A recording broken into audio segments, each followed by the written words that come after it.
So today's pretty exciting. I finally picked up a Rift S. It's pretty great. Now, you've probably seen my HTC Vive on the channel already, and while this is pretty great, I don't think I'm going to get rid of this anytime soon.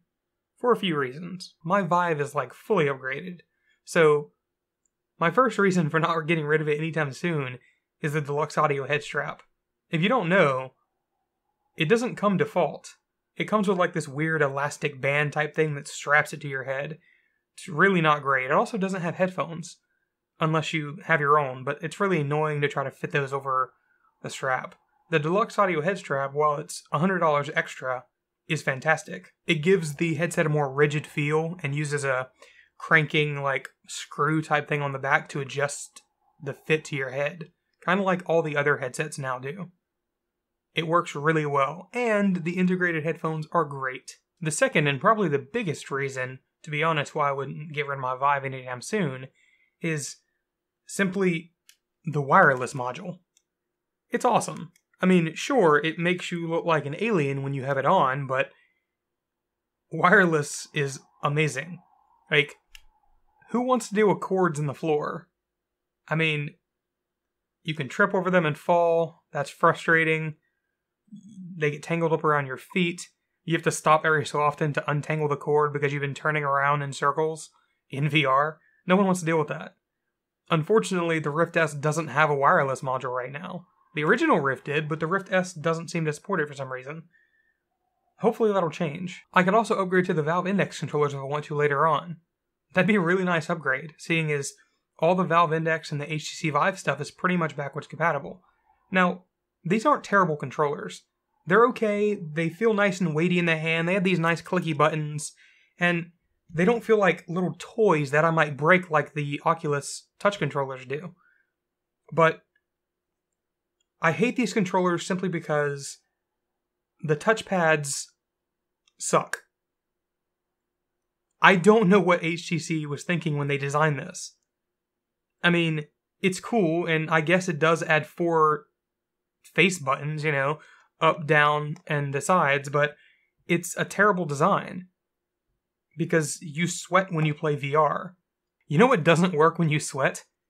Anything with capacitive touch functionality. Like the touchpad.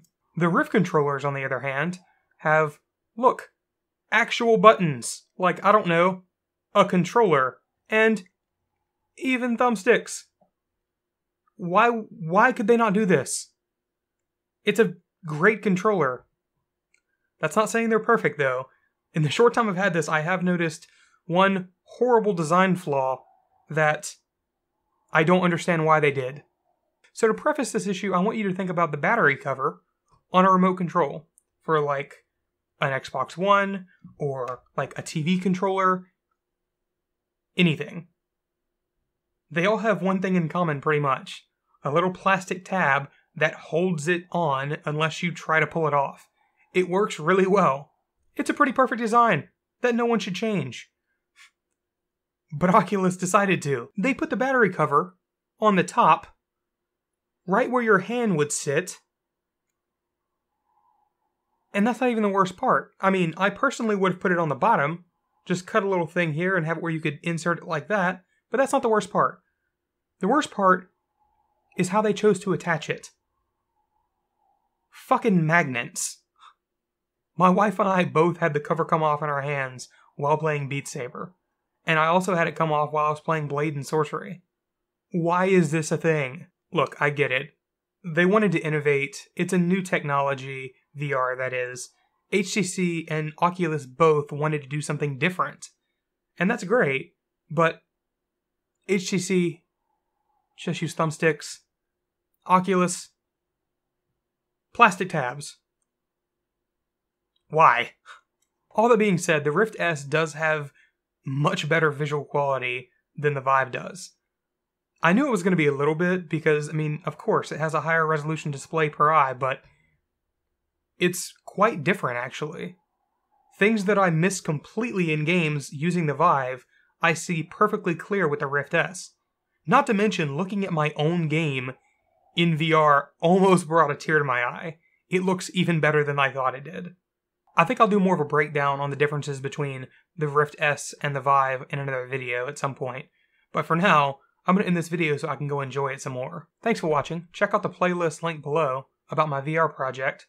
And if you liked the video, leave a like. If you really hated it, why don't you dislike it twice to really show me? I'll see you tomorrow.